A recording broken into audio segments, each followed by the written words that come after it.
It promised warm.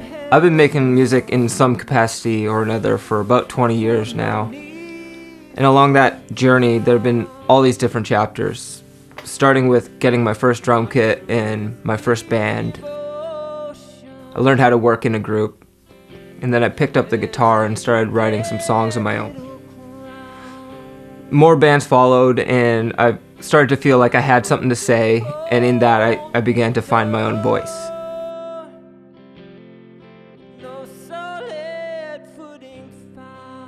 I have fond memories of those first shows and mini tours and whatnot, and the relationships that I built, some of which have endured and have grown deeper since. But the thing with bands is they have somewhat of a shelf life, and we all ended up going our own ways.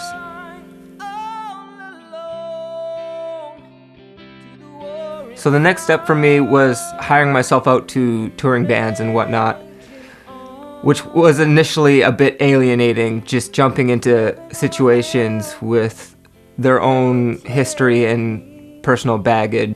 At the same time, it was liberating to just be a guitar player or a drummer for a while.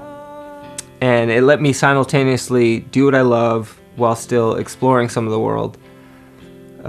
Crossing the country a couple times, dipping south of the border. It even gave me my first taste of radio play. That exposure allowed me the opportunity to team up with another of my frequent collaborators in Dave Sloat. As a longtime friend, he brought another one of my bands into the studio to record, and that brought on a bunch of gigs as a session recording musician.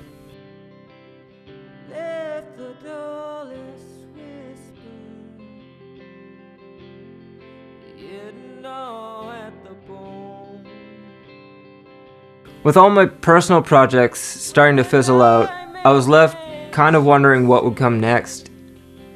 And then began this current chapter of my life.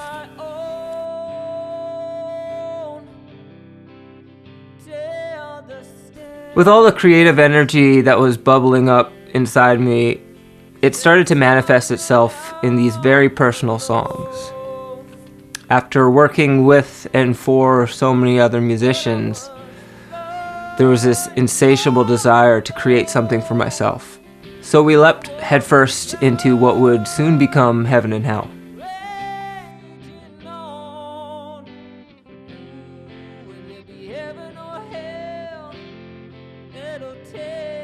It allowed me to pull from influences I hadn't drawn from before. Blues, rock, pop, gospel, soul, nothing was really off the table. It started to make me feel very reinvigorated with music as a whole, and we whittled down 50 songs to our favorite 12. I got to work with some really amazing musicians for this record, people who stepped my game up, have influenced me my entire life, and continue to influence the way I make music. And now the end product of that is this piece of art that I know I can be proud of for many, many years to come. For me, it wasn't really a question. The moment I picked up an instrument, I knew that this was something I'd be doing for the rest of my life. There's just no greater feeling than being on stage and connecting with the audience. It's something spiritual that I get to look forward to now. Sharing my music with the world is the thing that I live for.